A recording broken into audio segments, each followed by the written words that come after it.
Ikaze bakunzi b'imbonesha kure ya Look Media, ikaze abakunzi b'ibiganiro vya sports n'ibiganiro bitandukanye bica kuri Look Media. Uyu ni wa mwanya mwiza w'ibiganiro ca Look Sports, musanzwe mubizi, naza ko ni nko kubibutsa ko ari ku munsi wa mbere ndetse no ku munsi wa gatanu. Kuri no munsi naza ko dufise amakuru y'inkino atandukanye tuje kubashikiriza. Ni jewe Anel Lohis Ndongozi kuko musanzwe mubimenyereye, ndi kumwe n'uwundi ntakiri umutumire, naza ko niwe dusanzwe dusigaye dukora ikiganiro ca Look Sports. Naze ko baramusengerera biduye. Ndabaramukije abakunzi ba Look Media, abakunzi ba Look Sports, ndabaramukije ndetse na Anel Lohis Ndongozi. Nizeye neza yuko mumeze neza aho muri hose, nizeye ko tuza kugira n'ikiganiro kimeze neza kuri no munsi wa gatanu. Umunsi wa gatanu wa nyuma w'ukwezi, ni wa gatanu wa nyuma w'ukwezi, ariko kandi no munsi wa nyuma w'ukwezi kwa 10 tugiye kuba twinjira mu kwezi kwa 11. Twizeye neza ko bazakurangiza ukwezi neza, ariko kandi bazogira no kurangiza neza. Ni Look Sports yo kuri munsi wa gatanu, na makuru y'inkino avuga hano mu Burundi. Ni Primus League ije kugaruka ku ndwi igira 10. Naza ko imigwi yose ari 16 zobiri mu kibuga uno munsi. Hari haheze igihe hari imigwi imwe ikina indi ntikine, abivaye no kumugwa Grenouille ndetse na Flambeau du Centre bari mu nkino za Champions League ndetse na Confederations Cup. Uno munsi baje ko bagaruka ku ndwi igira 10. Nibaza ko inkino zoze ko zirabandanya ku bibuga bitandukanye hano mu Burundi. Nyene muri basketball n'umukinyi w'umurundi Nijimbere Jogibert yaraye ahamagawe n'umugwi wa New Generation kuva mu gihugu ca Republika Iharanira Intwaro Rusangi ya Congo kugira ngo aje kuwufasha mu nkino za Bar Elite Sales. Ni umugwi uriko arondera kuja muri bar ku nshuro yawo ya mbere. Ona ko ni Jogibert Nijimbere, inyuma yuko Dinamo bidakunze wewe azoboneka muri izo nkino mu kwezi kwa 11 kuza mu gihugu ca Cape Verde. Baza kuza kubica hirya no hino, tuza kuva mu gihugu c'Uburundi twerekeze ku mugano wa Buraya. Ni amahiganwa azoba yagarutse, English Premier League, La Liga, Santander n'andi makuru ariko aravugwa atandukanye ku bakinyi aba nabo bagiye kumara igihe kinini batariko baraboneka mu kibuga. Reka atumire amateka tuze tugaruke n'ibindi. BCAB Internet Banking ni ubuhinga bugezweho ibanki BCAB yabashiriyeho. Umuntu ashobora kubukoresha akoresheje itelefone yiwe, rimwe bita smartphone canke imashini, atiriwe aragenda kw'ishami rya BCAB. BCAB ntiyibagiye abarundi baba mu mahanga mu kubahuza n'igihugu cabo c'amavukiro biciye mu kugura ekoni bita diaspora account. Iyo konti uyikurikirana biciye ku buhinga BCAB Internet Banking. Tubibutse ko ubuhinga BCAB Internet Banking butashizweho kubera abarundi bari mu mahanga gusa, ariko bwashizweho kubw'umunywanyi wese w'ibanki BCAB. Ibanki BCAB si banki ikorana n'abarimyi gusa nk'uko benshi bavyibaza, ariko ni banki ikorana n'ibisata vyose. Shika mu iterambere na BCAB.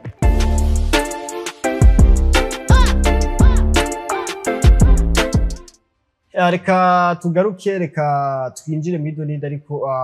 nibaza ko mu gutangura yababwiye ko ari indwi ya nyuma, ari umunsi wa nyuma w'ukwezi. Turavuye mu kwezi kw'icumi, turaje gutangura mu kwezi kwa 11 mu biganiro vya Look Sports. Hana ko ukwezi kw'icumi twakoranye ibiganiro vya kimwe canke bibiri sindavyibuka neza. Kwezi kwa 11 tuje gukorana, nibaza ko gushika n'iminsi myinshi iri imbere, Imana ibikunze. Reka ubona abakunzi ba Look Sports giye kubaza mu kwezi kw'icumi. Nibaza yuko ukwezi kw'icumi nibaza ko kwagenze neza kubyo twabonye, kubyo mwadushikirije, ariko kandi nize neza yuko mu kwezi kwa 11 hazoba hari ibintu byinshi bigiye bitandukanye. Uretse yuko hari ibyo bizoba bisaba yuko ari twe turondera canke murondera, ariko kandi hari n'ama evenement sportif ariko agenda araba, inkino zigiye zitandukanye ziba ziko ziraba. Nizeye yuko bizogenda neza haba muri kote ya sport ndetse no mu buzima busanzwe. Ni Look Sports uno munsi. Reka twinjirire uvuga ngo kuri Primus League ni indwi igira 10 izo bikwiraba ku bibuga bitandukanye. Hazoba n'inkino zisanzwe zikomeye zimwe. Urabona ko mu Grenouille mu ntara ya Makamba, mu gihe wari umaze iminsi uri kurakira inkino z'aba hano i Bujumbura kuri Stade Intwari muntu mbere yo gutegura CAF Champions League, ariko kuva aho basezerewe bagiye gusubira mu ntara ya Makamba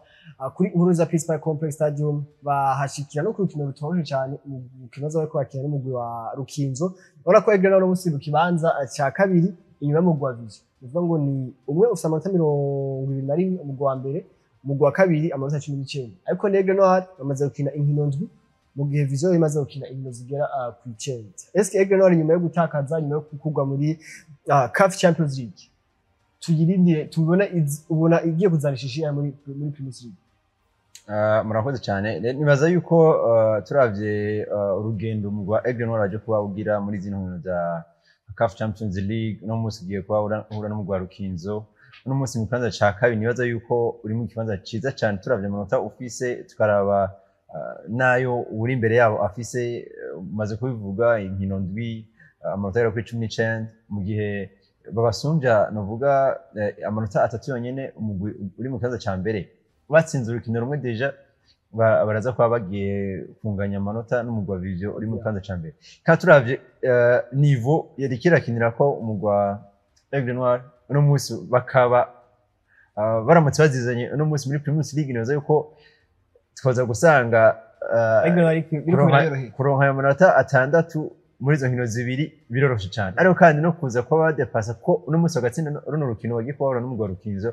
nubwo nabwo ari urukino rutoroshe ko ni kibanza ca kabiri kuza kuja inyuma y'umugwa Vision Football Club bizaba biroshe cyane yani Aigle Noir ariko duha mu nkino zibiri bafise novuga zikirara ndibuka ko hari mu rukino bari gukina n'umugwa Bumamuru mu nzu yeze nibwo atakinye bana Bumamuru no musi nayo iri inyuma yabo kuko isa inganya amanota Aigle Noir kandi banganya n'inkino bamaze gukina ubona ko bizokora cyane no musi Aigle Noir ni Bumamuru uno munsi nani twishira mu equipe matoyi ni na Bumamuru novuga yuko uno munsi igize saison mbi mu mwaka uza igira saison nziza irakosora rero nibaza yuko niwo mwaka wabo wo kuza ngo kosore bafise umugwa Aigle Noir nibaza yuko azoba ari match ikomeye cyane twabonye Bumamuru isohoka muri Sekafa Kagame Cup biza kuba bitagenda neza uno munsi umugwa Aigle Noir uherutse muri CAF Champions League nubwo bitagenze neza ariko bo novuga yuko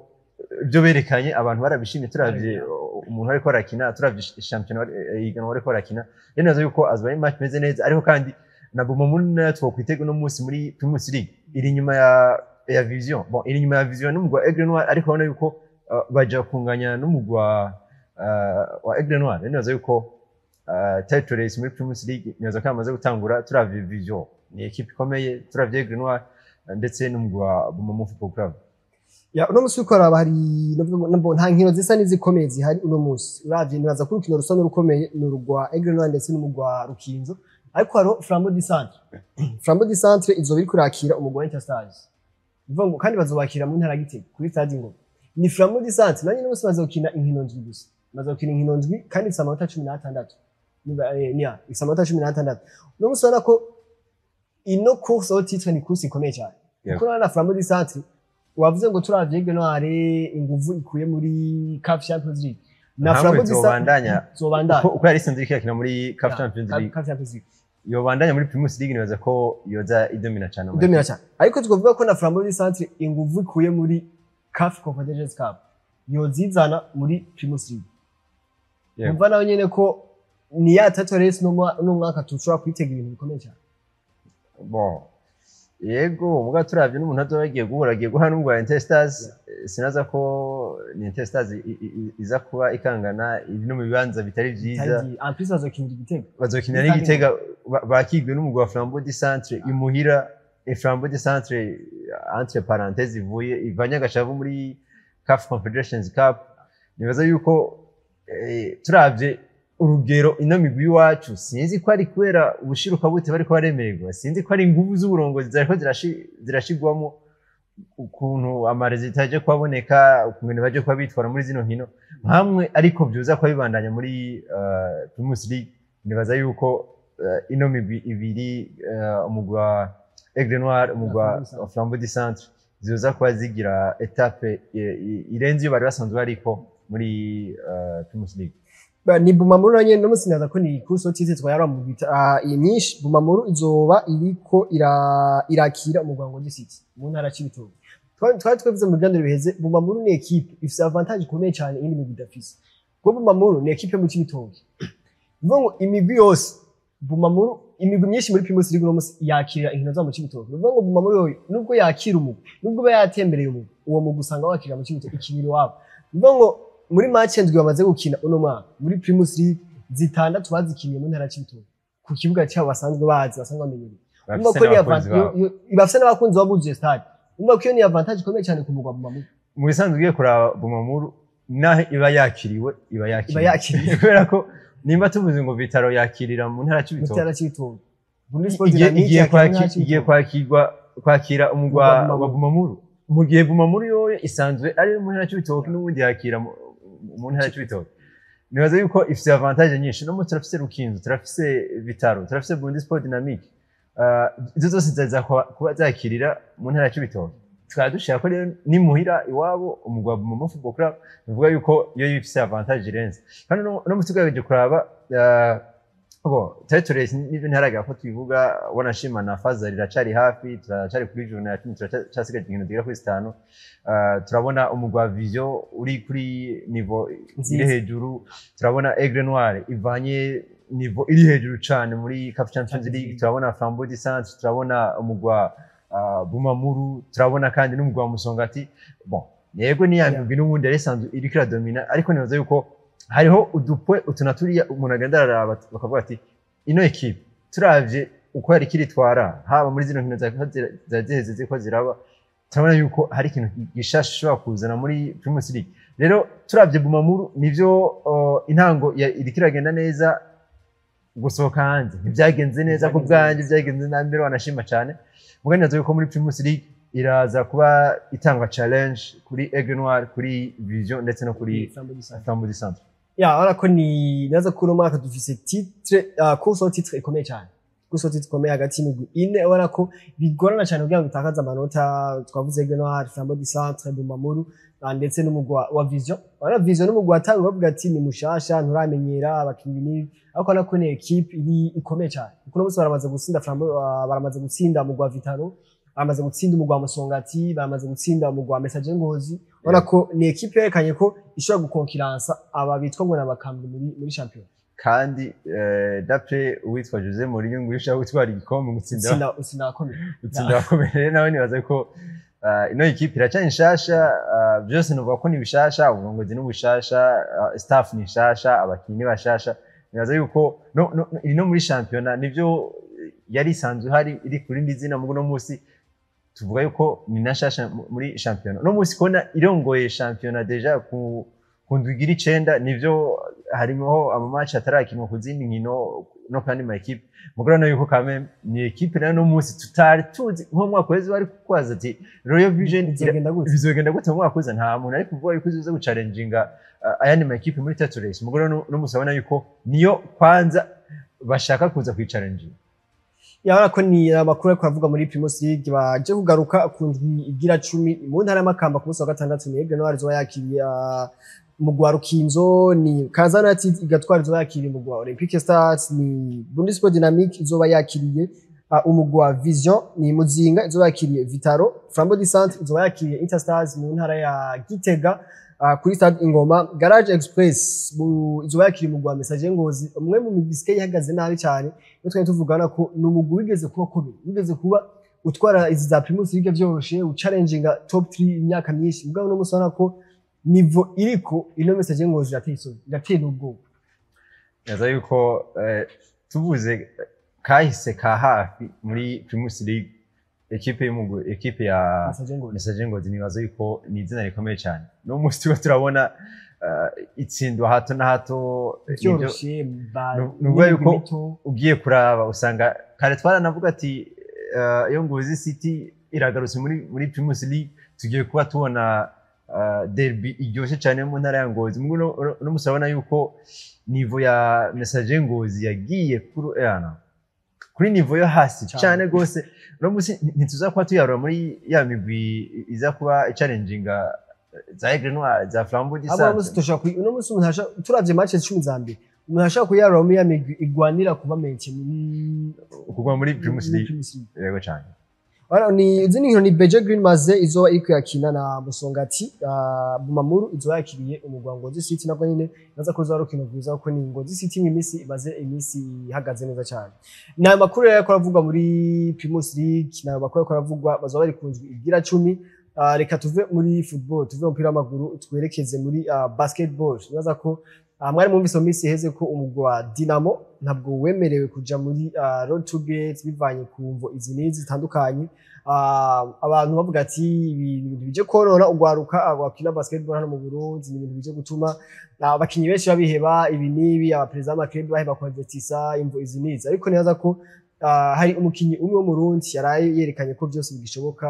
je kuhamagarwa n'umugwi wo hanze turatumenyereye imigwi hano mu Burundi isohotse ari ihamagara abakinyi bo hanze ariko nako ni umugwi wo hanze waje guhamagara umukinyi hano iwacu mu Burundi si migaro ryo ryose no musi si Rotubar ni tour ya mbere no musi ni muri tour ya kabiri muri Elite 16 Jogi Ben Jimbe yaje kuhamagarwa n'umugwi wa Phoenix New Generation kuva mu gihugu ca RDC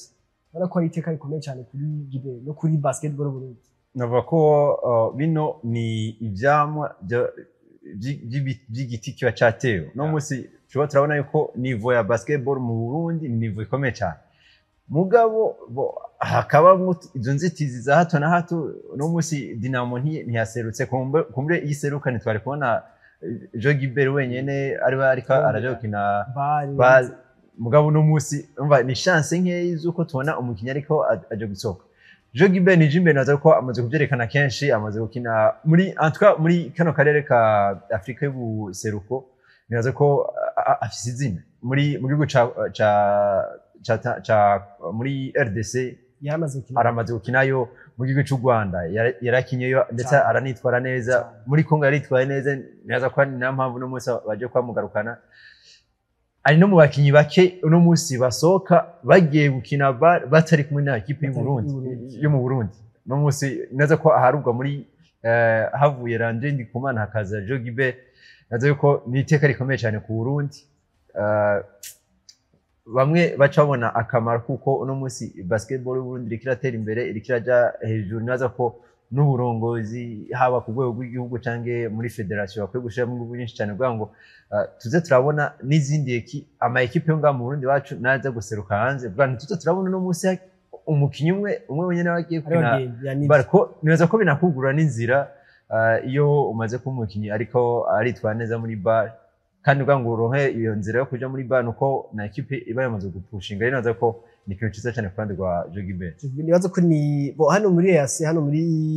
East Africa naza ko yamaze kuba yandika izina rikomeye kuko nta kwezi guheze yari yamagwa muri Kenya muri Kenya Port Authority KPA muri EABCC yiganira reka gutwarwa n'umugware Zipo ariko ntiyashoboye gukina sinzi ibibazo byahabaye urabona ko ni icizere agiri mu mwaka wese turi ukari wamamagaye mu mugwa Pazi gukina ama playoffs mu gihugu cya Tanzania bambe mu mugwa Dar City bashaka gutwara ikombe ashobora no kuba MVP wa ma playoffs muri Tanzania muri RDC yaragiye mu mwaka weze yashoboye kuba MVP wa ma playoffs naza ko abandi mu Rwanda aho ni wabo mu Rwanda ni wabo ko yamenyekanye mu kera cyane yakinye mu gwa APR yarakinye ahantu henshi uno musi mu mwaka wahera Avana Nepas mu gwa Kepra mu playoffs naza ko hano muri region Est naza ko izina rya Giberaz mu basketball mba ni izina rya bituma na basketball y'u Burundi imenyekana hano muri region uno musi mu kiyagira kabiri Landry mu mwaka uheze 2023 yari yagiye mu gwa Pazi muri Rotubar ivyakunze ko ashaka kubandanya kuko ndico genderuka ko bari kumena Dinamo yashaka kubatsinda ni uwo mwaka Dinamo yacicika muri bar naza ko rero ni ikibazo ni iki haheze imyaka myinshi tubona ni babakinyari ni Landry ni Gibert nibo baza guhamagarwa hanze n'indi migwi yo hanze uko Landry baramuzi kuko Landry yagize ibihe byiza mu Buganda muri City New Riders yagize ibihe byiza cyane yari umukinya akomeye yari umurejanda hano muri EAC nangwa ataramuzi mugabo n'umusi dufise abakinya biki uno musi kandi nibaza ko nabo nyene imyaka simike kuko nisubira hasi imyaka nisubira hasi itera idubu uno musi ikibazo kihari tuzosokura nka ryari umukinyi yizegwa n'imigwi yo hanze bakamuhamagara nk'umumercenaire kuko ari umukinyi umugwi uhamagaye umukinyi wo hanze ibusacrifice uwundi mukinyi kuko hari amategeko avuga ati abayetranje bategereza kubaba bashoboye kwizera Gibert mu bandi bayetranje bose bivuga ngo ni equipe iramuvaloriza iraza agaciro afise no muzi eske tuzosokura umukinyi mu Burundi ryari tuzoguma turindiriye Gibert na Landry bon nivyo kuba bahamagawe n'ubundi mugo hanze nibaza ko ni ikintu gikomeye cyane ngo tumaze kuba tubona combien de fois ngo barinde bavuga ati reka tugende tuzane no mukinyi n'amategeko ya FIBA kugira ngo uzane umukinyi avuye mu kindi gihugu aze muri equipe bazi ni ibintu byinshi cyane babanza guharura ibintu byinshi cyane bakavuga ati mbega uno mu etranje tuzanye aje kudufasha iki kweke tutozana uyu kubera iki tutokoresha abana dufise basanzwe bakina muri championnat y'iwacu rero neza yuko ni ikintu gikomeye cyane ariko kugira ngo tuze kuba tubona abandi bazoza kuba baserukira Uburundi bahamagarwa n'indi migwi ni igikorwa gikomeye cyane neza ko cyamaze no kuba gitangura uno munsi kera ntitwara tubona baza kuba bikora ku Barundi biwacu mugo uno munsi nimba dutanga kubona umwe tukabona babiri ejo tuzobona batatu nico gituma navuze ati harakwiye kongerezwa ingufu nyinshi cyane kugira ngo tuze kuba tubona ibyo turiho turarima ibyo biti turiho turatera bize kuba bigira ivyamwa mu minsi iza kugira ngo tuze kuba tubona Landry Gilbert waje kuvuga neza uno munsi bariko barasaza bariko barakura teriduga ntisubira hasi kugira ngo tuze kuba tubona bategura abandi baze ko bitwara neza muri championnat y'u Burundi kugira ngo baze kuba banakwizera abo hanze uko uzobagize 6 hano i Burundi rero nibaza yuko ni ingufu nyinshi cyane ziza kuba zisabwa no serma kuri abayikinyi ariko kandi no kurongoza nibaza ko kuri kote nibaza ko icizere kirahati mu minsi nibaza ko tuzoshobora kubona abakiriya b'Abarundi baza barize gwanze kuko no munsi tuko turabona nk'akarero nk'umugwarezi pasose muri ABCC tuko turatwara zone 5 ama edition yose birakurikirana abakiriya baba MVP bavana mu Burundi no munsi aba MVP nibaza ko hari imigwi muri Kenya ishobora kubona ati ujya mu tipe ni umuganje ashaka kuza kudufasha umunsi n'ubu bacha bumva amakuru ati no muri championnat mu Burundi ni umwe mu bamejeje dufise nibaza ko mu myaka 2-3 tuzoba dufise abakinyi n'imiburi biri babiri canke batatu bazoba bari kuri iyo standard uvuga ati barabayeho krite n'umugwi wo hanze ubarondera nk'aba étrange ni ikintu kiba deje ugiye nk'umumercenaire ubwina nyene ufise confiance muri uvuga ati bandukise nk'umumercenaire n'imiburi ndaza gukiba ntibashobora kwica umukino w'umumercenaire ariko kumukinisha bati batanginishije bazobihombeye niba kandi bihombeye jewe akanoti kanje ku makinji nibaza yuko nakora kuntu ubona yuko iyo imigwi yo mu Burundi isohotse n'abakinyi b'Abarundi bagasohokana ugasanga bariko baritwara neza nabo naco ni ikintu ciza kizoza kuba gifasha abakinyi b'Abarundi kuza kuba batera imbere twaje kuba tubona ino championnat Rezipo itwaye mu mwaka wezere Meshari yayitwaye nivuga ngo imya edition zibiri zose zikurikirana zitwawe n'imigwi yo mu Burundi kandi ariko arakinamo abakinyi b'Abarundi kandi ntibiko bibera no mu Burundi ziko n'amatunwa ikabera hanze y'igihugu nibaza yuko nako nakantu ni atu ikomeye cyane ku Barundi kwa kinyi b'Abarundi ndetse n'imigwi yo mu Burundi kugira ngo ize kuba idandaza abakinyi babo ariko kandi ishoye no kwidandaza naza ko ni iterambere muri basketball hano mu Burundi ni iterambere no kwipfuza Gilbert amahirwe menshi ihiganwa nabonye ngo bizotangura di 11 au 16 November uyu mwaka bizoba ko ari mu gihugu cya Cote d'Ivoire nivuga ngo ni pour muri West izo equipe bagize amahirwe bakabandanya bagashaka gushika muri final bazobaza i Kigali aro hazobera amafinale ya BAL 2026 naza ko rero nuko tumwipfuriza amahirwe uko nibabona bariko barakina yavuze ati uriya n'umurundi yaserukiye basketball Burundi avuga ati nubwo umugwa mu Burundi utashe kuko no bose naza ko abantu benshi barabizi nta muntu akunda basket atazi ko hari umugwa mu Burundi wasivye Rotuba wabaye disqualifié unique naza ko rero ati nubwo atamugwe waje hari umu representant w'u Burundi ari ngaha ashaka kina BAL ashaka kina nze naza ko no kumwipfuriza amahirwe menshi n'amakuru avuga no mu Burundi naza ko twerekeza neza mu gihugu ca Espagne hazo ko arabandanya la Liga Santander naza ko kunju eruka bari kunju igira 10 naza ko ari indwi yavuzwe ko amajyamo menshi cyane inyuma El Clasico yatahukana n'umugwi wa Real Madrid no musi baje kugaruka kunju igira 11 ona ko Real Madrid izobikura kina ndetse na FC Barcelona zo ko barakina ni FC Barcelona izobikura kina n'umugwi wa Elche Real Madrid izobikura kina n'umugwi wa Valence ku munsi ku muganda cyo ku munsi wa mbere twari kumwe n'ingana kwaje ati eske ino victoire y'umugwi wa Real Madrid uraza kuyipermeta kwidekara ko igiye kuba champion ya Liga Santander nibaza yuko hariya biratandukanye nino mu Burundi mbega uriko araba FC Barcelona nivyo yatsinzwe muri El Clasico yari sanzwe iri n'inyuma yayo kuba yatsinzwe n'umugwi wa FC Sevilla itsinda bigera kuri 4 yani nibaza yuko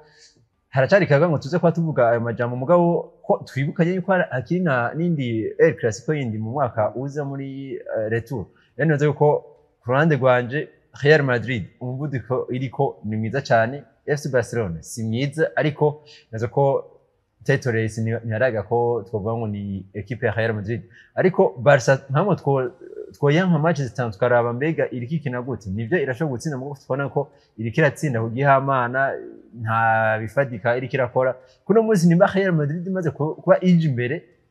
amarita nkariya yose nubwo yuko Barca bagize ko yakuramo no seulement gutsinda kwa Barca ahubwo no gutsindwa kwa Real Madrid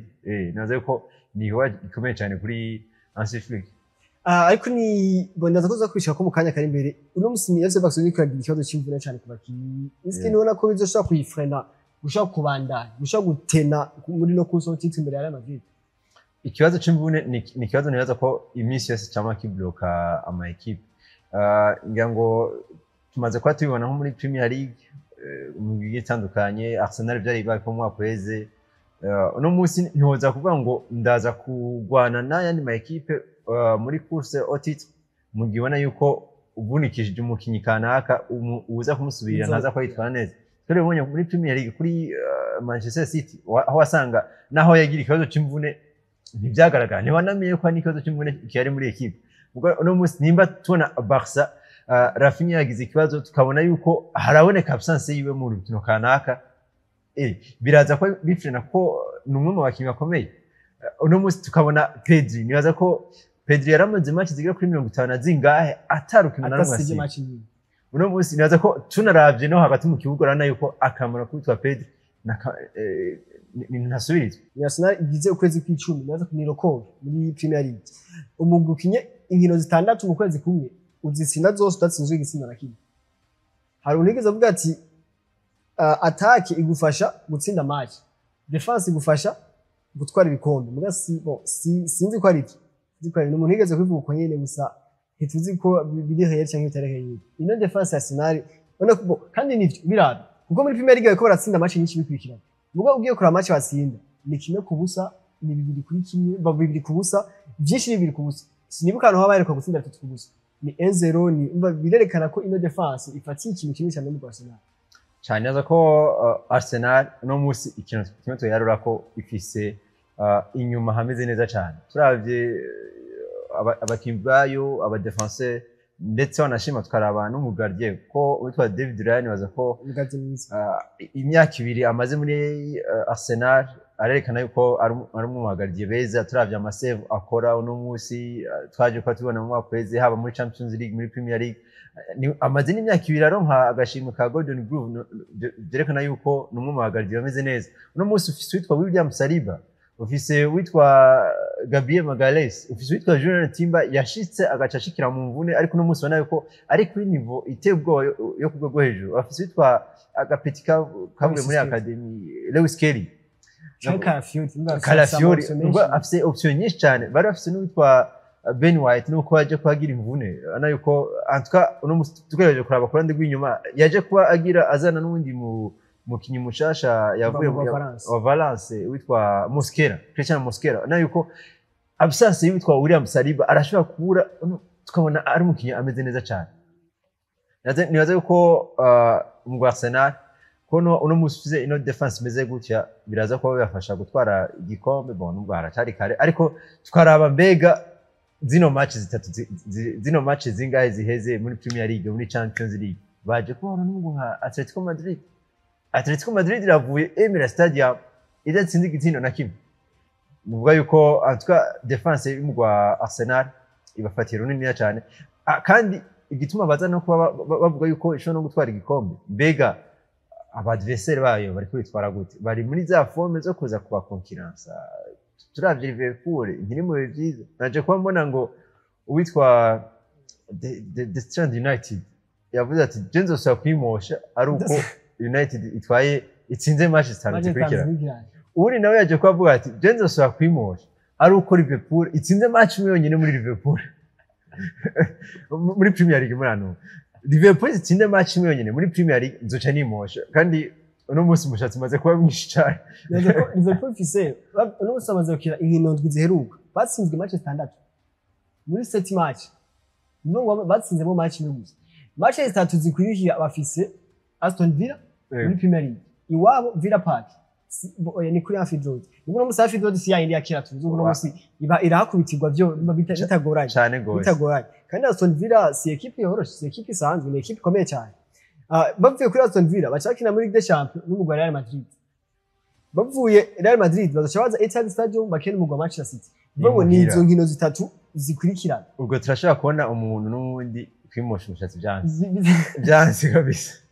rero nazo yuko urabona ko Liverpool ntiri mu bihe byayo, City nibyo kiragerageza mugani baze ko nitwofata ya City yo mwaka weze gifise Kevin De Bruyne ari muri forme zimeze neza, gifise abakinyi benshi ba Riyad Mahrez, nazo yuko no musi nitwoza kwa twigiranya n'iriya City yaza kwa itwara amatrebo. Rero nazo yuko Arsenal turashaka gufatira kuri tuntu twavuga tuti birashoboka, turavye defense ya, turavye mbere wanashima n'abakinyi bayo, mbere wanashima na attack ya, no musi hadatsinze Saka, haratsinda Eze, haratsinda Martinelli, haratsinda Gyökeres, haratsinda nde, nuvuga yuko ifise abakinyi bameze neza, ifise n'abana bakiri batoye cyane, no musi ifise witwa Ethan Nwaneri. Naje kwa ndaba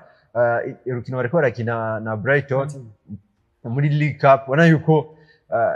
yari yanagerageje no guhindura, afise n'umugardiye wundi mwiza witwa Kepa Arrizabalaga aje ko akora amasave menshi cyane 1v1, anako atuka squad ya Arsenal irashobora kwa permettre no musi turavye nabo ba adversaire bayo kuza kuba twara Premier League. Yani naza ko ni Premier League no mwaka wana ko turavye ntango itanguye naza ko Arsenal biraboneka mu gisa niyorohewe kuko aba adversaire ba ntibariko bagenda uko kuri level Arsenal. Ya tuve muri English Premier League tuje kugakuru kayo karavuga uno munsi ni abakinyi twese twavuze muri FC Barcelona, umukinyi Pedro Gonzalez ari mu mvune ashaka kumara inkino nyinshi ariko arakina mu rukino rwa Chelsea, hamwe rukino rwa Atletico Madrid n'izindi zitandukanye. Uno munsi haje kubatanga no ku munsi wa gatatu haje kubavunika witwa Desire Doué muri Paris Saint-Germain. Acavuga ati harakantu umukinyi yabaye kuva muri 2019 umukinyi yaje kuba novuga ngo homme du match muri finale ya Champions League umwaka ukurikira acagira imvune ikatuma mara igihe kinini atari korakina. Zita injuries. Vuga duhere muri 2019 finale yari yakinye mu gwa Liverpool itwara ikombe itsinze Tottenham Hotspur igitsindo kimwe ku busa. Umwaka wakurikiye Van Dijk kinaba yabaye homme du match yaciye agira imvune nziza cyane. No kuri Ballon d'Or yari imbere muri batatu yagoya no witwa Lionel Messi. Yari muri batatu yari muri batatu wa mbere bashobora kuguyenga Ballon d'Or, ntitwatwirutse cyane ku defenseur. Uno munsi muri 2020 mwaka wakurikiye Coman yabaye homme du match ni Ben yari kuratsinda PSG Paris Saint-Germain muri finale igitsindo kimwe ku busa nyine. Coman yaje kuba homme du match umwaka wakurikiye acagira imvune. Muri 2020 kandi Ngolo kandi Chelsea yatwaye Champions League. Chelsea yatwaye Champions League nawe nyene byaje kuba bimeruka. Ku rundi ruhande Real Madrid yaje kwitwara igikombe witwa Carvajal aza kubagira imvune. City yatwaye igikombe Rodri agira imvune. Paris Saint-Germain yatwaye igikombe n'uyo Desire Doué agize imvune. Arsenal yitwaye Champions League ubwo nawo tuzava dusanga witwa Bukayo Saka nawe agize imvune. Nuvuga yuko nakantu menga karatangaje imyaka kuva muri 2019 gushika no munsi muri 2025 imyaka igera kuri 6. Nuvuga imyaka 6 kurikirana iminsi yose homme du match wa Champions League final aza kubagira imvune. Injuries naho kandi naza ko ino ni imvune iyo umukinyi naza ko atagize chance usanga yanamwicaye kariyeri mbere wanashimye cyane kuba ni ibintu byibonekeza kuko biragoye ko umukinyi agenda akicara hanze amezi 8 agaruke muri tele kuri yani imvune. Turabibona muri iki gihe Rodri yaravunitse aragarutse bizogana bwashoboye ko Rodri wa Ballon d'Or no musi nawe nyine nanyarakina ukwezi kumwe acasubira kuvunika kandi ntarashobora kwitora. Carvajal turabibona no musi nawe nyine Siani bo twatubuze ko muri Real Madrid no musi bavuze ati reka tumuzanire ko Trent aze kumukokirasa. Ngolo Kante naza ko nta myaka yaheze akiri ku mugana burayi yaciye avuga ati reka mbisa abandi bakiri batoya. Bo Desire Doué birashobora kugenda Desire Doué aracyari umwana arashobora ati reka turindire turare. Kingsley Coman nibaza ko ikintu cyamuhagarika kariyeri yiwe ni imvune. Ni imvune kuko munsi yavuye ku mugana burayi akiri atarakura cyane ageze muri Arabie Saoudite. Nibaza ko rero ni nakantu bakunda kuba cyane gose. Uno musi tuvuye kuri abo hari undi yaravunitse Kevin De Bruyne yarababaye mu ndwi heze hari muri weekend heze bakora tsinda umugwa Inter Milan ibitsindo 3 kuri kimwe yaragiye gutera penalty. Cyumva nk'iyo mvune urateye penalty witeye nabi egura yinjije mugabo ugiye hanze amezi 8. Ubona ko ni ibintu by'imvune n'ibintu biko birahanga bakicara. Bamwe baza kuba bagaruka kuri bino bintu by'imvune ziho ziraba kandi ugasanga si imvune zitowe ni imvune nini cyane ziza kwaze gutwara igihe kirekire. Kandi nibaza yuko muri iyi myaka nko mu mwaka weze twari dufise witwa Rodri, twari dufise Carvajal, hariho na Eder Militao, hariho Gabriel Jesus hariho Gavi n'abandi benshi biga batandukanye bamwe bakavuga bati eske ntikoba ari kuno kuntu zo gusanga hakinwa match nyinshi no musi hari udutunwa twato natwo turiko turavuka bagenda barakina no musi muri haba muri club haba muri selection ukaza gusanga bagira match nyinshi bikaza no kuba bibaviramwo uburuhe yamara kuvunika ukaza kuba usanga ni yama ACL injuries kandi uza gusanga aza kuba gutwara igihe kirekire yamara gutwara igihe kirekire nibaza ko witwa hari umukinnyi wo muri AS Barcelona mubonye akinira muri AS Monaco bamwita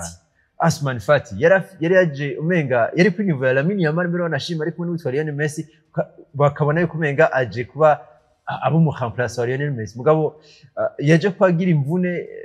mu rukino ariko na Real Betis naza ko ari nka za 2020 cyangwa 2022 gutyo biza kuba bimwibagiza bimwicira kariyeri yose sibo bonyine tumaze kuba tubona uwitwa Eden Hazard yaje kuba agira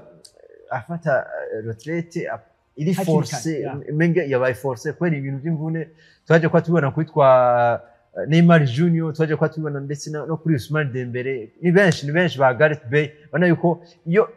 umukinya akunda kugira imvune nyinshi biza no kwabimwicira novuga kariyeri neza ko ni ibintu byaje kwa byibonekeza ico waruvuze nico kuko match dufata nko mwaka uheze n'umugwi bana umugwi ukinye sezo ihera mu kwa gatanu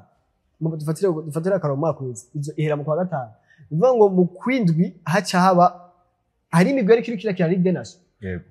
baragiye bakina Ligue des Nations mu kwezi kwindwi direct match haza Coupe du Monde Club ngo bacaje muri Coupe du Monde Club Coupe du Monde Club iheze baca binjira muri pre-season nibo baca bagaruka muri gutangura session ni usanga ba Pedri ko bakina match 52 bivuga ngo ni Pedri yakinye saison yose yaraheze Ligue des Champions bashitse kuri muri FC Barcelona uvuga akinye match nyinshi barakinye ama Super Coupe bakinye match menshi muri Coupe d'Ivoire bashitse kuri ya FC Barcelona ni yagiye muri equipe nationale bashitse muri finale ya Ligue des Nations aho hose yarakina bagiye muri batangura pre-season bon wowe yarabaza akaroko basiga toya ntibakinye Coupe du Monde Club batangura pre-season uno musaje ukina match zose ziko zirakinwa zose abari kandi ni wa mukino uvuga